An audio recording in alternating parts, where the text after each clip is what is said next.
Paris, célébration de la Journée mondiale de la culture africaine et afrodescendante, JMCA 2023. La Maison de l'Afrique, dirigée par M. Youssouf Kamara, a accueilli les Africains de la diaspora et des Amis de l'Afrique dans le 16e arrondissement de Paris pour la célébration de la Journée mondiale de la culture africaine et afro-descendante. L'occasion était belle pour étaler les valeurs culturelles de ce continent, berceau de l'humanité. En 1974, par 3 chefs d'État, Léopold Sédar Senghor, Félix Houphouët-Boigny et Georges Pompidou, qui ont voulu doter l'Afrique d'un véhicule de promotion des économies de la culture et de l'art à Paris. Donc 49 ans après, elle est encore là, résidente. J'ai l'honneur de la diriger depuis une petite année et demie. Et nous avons fait ce qu'on appelle dans le jargon de l'entreprise un retournement, c'est-à-dire que nous avons fait évoluer ce modèle économique pour en faire une agence d'intelligence stratégique pour les États. Bonjour, je m'appelle Rebecca Ayoko. J'ai été la muse d'Yves Saint-Laurent, ce qui fait que j'ai travaillé pour toutes les maisons de la haute couture et mondiale. J'ai voyagé énormément partout où la mode se passe, où ça se déroule. Donc j'ai fait le tour du monde entier. Voilà, toutes les maisons de la haute couture française, j'ai travaillé, je les ai fait.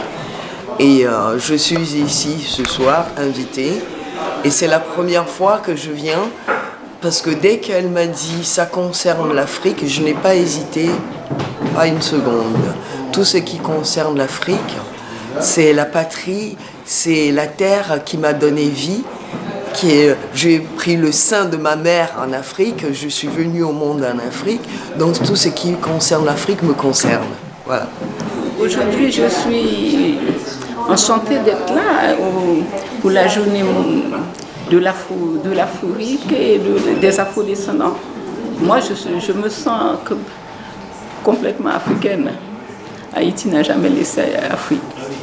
Hein? On est parti physiquement, mais dans l'âme et dans le cœur, dans tout, dans la nourriture, dans la culture, dans la littérature. Haïti n'a jamais laissé l'Afrique.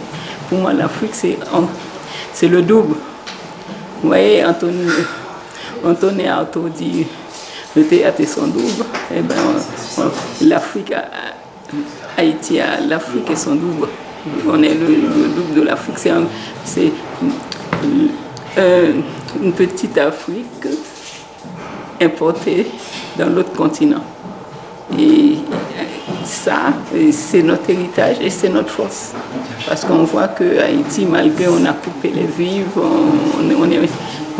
il y a des barrières partout, mais nous, l'Afrique est restée pour nous. Et notre force, notre identité et notre référence aussi. Simon Oro, maire de Sainte-Juliette-sur-Vior, d'origine togolaise. Aujourd'hui, la journée de la culture, de la journée mondiale de la culture africaine est une opportunité pour nous de se retrouver dans un premier temps pour qu'ensemble nous portions cet événement en commémoration que l'UNESCO nous a octroyé dans la reconnaissance plénière de cette culture au travers toutes les manifestations qu'on peut avoir ici ou là. Notamment la journée principale mondiale aujourd'hui, c'est à Rabat, c'est au Maroc. Nous ici, avec ces retrouvailles, pour que nous faisions donc de cette journée un axe de dialogue, de paix, un levier donc, au développement durable pour notre Afrique et pour que nos continents, nos pays et nos villes dans nos continents retrouvent la paix et aller de l'avant.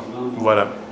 Je m'appelle Baro Sarré, je suis artiste, graphique artiste.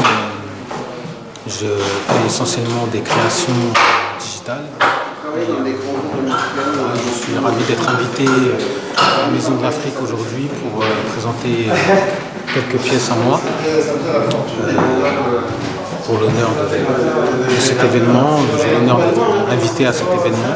Bonjour, je m'appelle Seko et je suis membre de l'association Parapluie Arc-en-Ciel, qui est une association qui vise à aider les enfants handicapés en Côte d'Ivoire.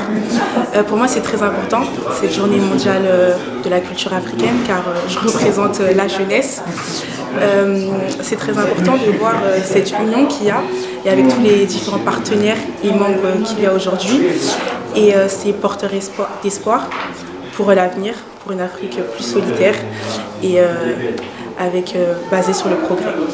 C'est en 2019 que, sur la base d'un projet de résolution porté par le Togo, que l'ensemble des États membres de l'UNESCO, lors de sa 40e session de sa conférence annuelle, a proclamé le 24 janvier comme la journée mondiale de la culture africaine et afro-descendante.